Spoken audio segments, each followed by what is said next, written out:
Hey guys, welcome back to my channel. Myself Shiva Prasad. I generally talks about problem solving and Java ecosystem. If you are in this world, please do subscribe to my channel and don't forget to tap the bell icon so that you won't miss any of my video notification. This is lecture 4 on my hashmap series, and in this lecture we are going to solve a medium level problem question from lead code. Without further delay, let's get into today's lecture.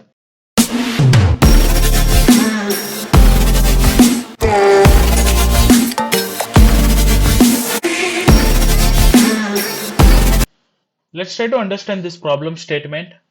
So this is 506 problem number from lead code, medium level. We need to find the number of subarrays whose sum is equal to the given k. Let's go to the board and try to understand this problem carefully.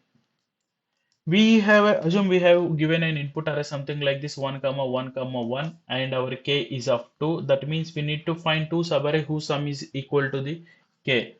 We can clearly see 1 plus 1 is nothing but 2 and again 1 plus 1 is nothing but 2. So here we have total two subarrays. This is one subarray, this is one more subarray. 1 plus 1 2. Then we need to return 2. That's all. So we need to find the subarrays whose sum is equal to be k. Let's take one more example 1 comma 2 comma 3. Okay. So k is of 3. So how many subarrays we can generate? 1 plus 2 is nothing but 3. That is nothing but one count. I mean to say one subarray. Again 3 itself is going to be one subarray, right? So the count is going to be 2. So here we need to return output as 2. Subarray is nothing but the continuous elements of an array. Okay, so here how many subarrays we can generate? 1, 1 comma 2 we can generate, 1 comma 2 comma 3 we can generate, 2 comma 3 we can generate, and 2 is also going to be one subarray, and finally 3 is also going to be one subarray. Okay, so since 3 is itself is a one subarray, then 3 is equals to 3.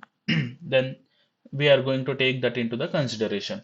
So this is all about the problem statement. Okay, let's try to understand how we can solve this particular problem. I would like to make it as simple as possible. So let's take, we have an array of elements comma a b c d e f g h I j. Okay, and if sum of a to c, okay, if sum of a to c is x, and if sum of a to h is y, okay, so if y minus x, whatever returns me as a result, let's assume some p, okay, if p is equals to k, then can I tell this is the subarray who is going to contribute to get a sum of k, right? So let's try to understand in simple manner. So if sum of y, okay, let's assume this is some 14 and our k is of 9. Okay, we need to find the subarray whose sum is equals to 9. So let's assume sum of y is 14. That is nothing but here 14 minus sum of x is equals to 5. Let's assume these are the assumptions. 5. That is nothing but what? 9. If 9 is equals to what is k? 9. Yes, true. Then can we decide this is the subarray whose sum is 9 now? Right? Absolutely, we can see if this is 14, this is 5. Absolutely, y minus x is going to be the 9 only. Right? Here, 14 minus 5, 9. That is what we are looking for. Right? So this is the what I can say the main logic behind solving this particular problem. Now go and see how we can solve this particular one. I'm going to take a bigger example now. So 4, 5, 1, 3, 2, 3, and 4. How many subarrays I can generate first? Let's see. 4 comma 5 is going to be one subarray. 5 comma 1 comma 3 is going to be one subarray. 1 comma 3 comma 2 comma 3 is going to be one subarray. 2 comma 3 comma 4 is going to be one subarray, and we need to return output as 4, right? If my k is of 9, guys, my k is 9, so that's the reason I'm saying these are the subarrays. Let's try to see how we can solve this problem, and I'm going to use the concept of prefix sum. Okay, so let me quickly fill prefix sum for this array. Prefix sum is nothing but summation of previous element in an array. So prefix sum initially is 0. So 0 plus 4 is nothing but 4. 4 plus 5 is nothing but 9. 9 plus 1 is nothing but 10. 10 plus 3 is nothing but 13. 13 plus 2 is nothing but 15. 15 plus 2 is nothing but 18. 18 plus 2 is nothing but 22. So this is the prefix sum array for the given array. Okay. We are going to use the same concept to solve the problem. First, I'm going to take a hash map, and initially I'm going to fill this hash map as 0, comma 1, and I will tell you significance of 0 while solving this problem. Okay. Now let's try to solve this problem, and I'm going to iterate from the first element. Okay. Prefix sum I'm denoting with a 0 initially, then I'm at here. Okay. So assume this is y. Okay. In as per our previous understanding, okay, we need some y, right, to determine whether the subarray is k or else not. Subarray sum is k or not. So y. So what I'm going to do here is I'm going to add this y to this guy prefix sum. Okay. Now this guy is going to be the 4. Then I will check whether my p, that is nothing but prefix sum, minus k is, that is nothing but 9, whatever returns it's, let's assume it's returning me x, whether that present in my hash map or else not. Okay. Okay, I don't want to make you too much confusion here. Let me take a better good example. I mean to say understanding. This is 4. Okay. So let's forget about this guy. P is forget about, and we stick with the y comma x comma k only. Only these three variables. Okay. And y is the summation of previous element. So initially y starts from 0. So 0 plus 4 is nothing but 4. Okay. So here my y is 4 initially, my k is 9. Okay. As per this formula, if you carefully observe, okay, what I'm saying, y minus k, y minus x equals to 9. This is k. So can we tell something like if y minus k equal to x, that also going to be true? Y, that also going to be true. So let's assume this is y. Okay, and I know already k, right? In input I'm going to get k. So if I do 14 minus 9, that is nothing but 5. If I check whether I already have a subarray sum of 5, can I tell this is going to be that subarray? Right?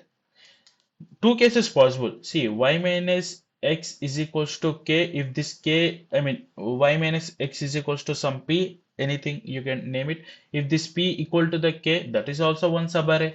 Or else y minus k equal to x. If x is already present in my array, then this also going to be one subarray. This part also going to be the one subarray. Right? Let's go and see how that is going to be true. So now I'm at here. Okay, my y is 4 and my k is 9. So I will check y minus k. What is y minus k? That is nothing but 4 minus 9 minus 5. Do we have minus 5 in our subarray? No. Right? Then I'm going to insert 4 here. That is nothing but my y. Okay, y 4 comma 1. So here 1 is nothing but the occurrences of 4 prefix sum. Now let's go to next element, 5. So initially, currently my y is 4. So 4 plus 5 is nothing but now 9. Okay, then again I will apply this logic. 9 minus 9. Okay, y minus k I am applying. 0. Do we have 0 in our hash map? Yes. That means this is one subarray whose sum is of 9. Right? Then my count is 1 here. Let's go quickly further. Y now is 1. Okay, sorry, current element is 1. So y is 9. So 9 plus 1, that is nothing but 10. So what I'm going to do, 10 minus 9 is equals to 1. Do we have 1 in our hash map? No. And by the way, so here at the time we got 9 as a sum, we need to insert that also, 9 comma 1. Okay, now 10 comma 9, 1 is not there, then insert 10 here. So every time you carefully observe, we are inserting current y value. Okay, current y is nothing but the prefix sum. Okay, here you can see. So 10 comma 1 got inserted. Then I will come here. Now 3. So 10 plus 3 is nothing but 3. So sorry, 13. 13 minus 9, that is nothing but 4. Yes, we have 4 in our hash map. That means this is also one subarray. Right? Then my count is now going to be 2. Then I'm going to insert 13 here. 13 comma 1, that is nothing but 13 prefix sum occurred only once. Then I will come here. Then 13 plus 2, that is nothing but 15. Okay, so 15 minus 9. 9 is nothing but k. So 6. Do we have 6 in our hash map? No, then I'm going to insert 15 here. Okay, then I will come here. So 15 plus 3, that is nothing but 18. 18 minus 9, that is nothing but 9. Do we have 9 in our hash map? Yes, we do have here, right? So that is nothing but this is also one subarray now, right? Then I'm going to insert 18 here and I'm going to increment the count by 1, that is nothing but now 3.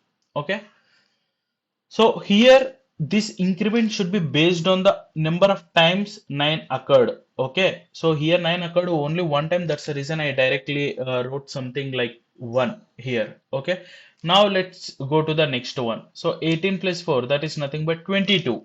Okay, 22 minus 9, that is nothing but 13. So is 13 occurred in our hash map? Yes, 13 occurred. But how many times it occurred? 1. So that is nothing but 4. Okay, 3 plus 1, 4. And I'm end up the, what I can say, array. I'm done. So at the end of this complete computation, now I got the 4. 4 represents, there are 4 subarrays in this complete array, okay, whose sum is of 9. That is nothing but k. And I hope you understood this complete process. If not, please do let me know in the comment section. I will be very happy to help you. Before concluding with the explanation, what are the time and space complexities? Time and space complexity. Time complexity is going to be big of n because we are going to iterate only once throughout this array. Space complexity also going to be big of n because we are taking this additional hash map to store our prefix sum every time. So that is nothing but big of n. And I hope you understood this logic. Without further ado, let's get into the coding part. So here is I am. Okay, so as I said, we are going to have one hash map here. So hash map integer map is equals to new hash map. Yeah, done. So as I said, I'm going to insert 0 initially. So map dot put comma 0 comma 1 time it occurred. Done. So now let's try to iterate through the elements. Int I equals 0, I less than nums dot length, I plus plus. So every time, okay, so before that, let's take a variable called int prefix sum, which initially is 0.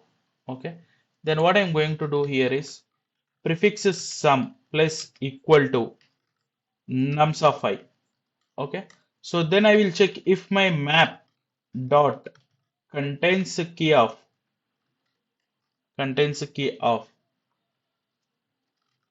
prefix sum minus k. If this is the case, okay, and we need a one more variable also int count to count the number of subarray whose sum is equals to k. So initially this is going to be the 0. Okay, if that is the case, then what I'm going to do, count plus is equals to map dot get of prefix sum minus k. So how many times that particular prefix sum occurred in our hash map? So that is going to be contribute as a count here.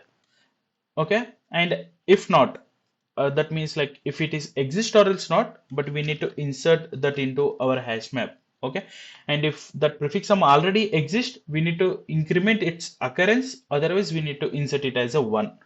So then that is nothing but prefix sum comma map dot get or default. Why I'm using this method? Because if this prefix sum is already exist, then I need to do it, I need to increment its occurrence, right? So this get or default is what it's going to do is, if this is already exist, then it is going to return me its occurrence. Otherwise, it's going to be return me the 0, which I'm going to declare here.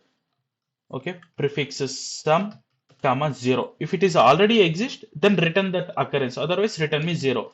But whatever it is going to return me, I'm going to add 1 to it. Okay, if this prefix sum does not exist, even though I'm adding 1, because it returns me 0, 0 plus 1 is nothing but 1.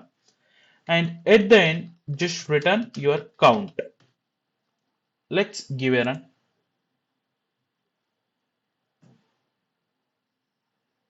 Yeah. So let's take our input which we saw while understanding 4 comma 5 comma 1 comma 3 comma 2 comma 3 comma 4. Okay, our k is of 9. So this should return me 4, right? Because there are 4 subarrays whose sum is equal to the k.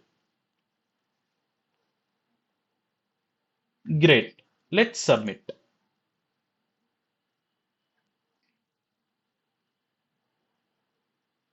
Yeah, it got submitted successfully. So that's all for this problem, and I hope you learned something new today. And I highly recommend you to spend some time on understanding prefix sum technique, and that is going to be handy when you are going to deal with this kind of problems, like where you need to find the subarrays or subarrays which are equal to some zero, or else subarrays which are yes, the sum is equals to k. So for this kind of problems, so prefix sum is going to play vital role, and it will reduce a lot of time complexity. And once again, I'm requesting to please do subscribe to my channel if you are liking my content. I will meet you in the next lecture. Till then, bye bye.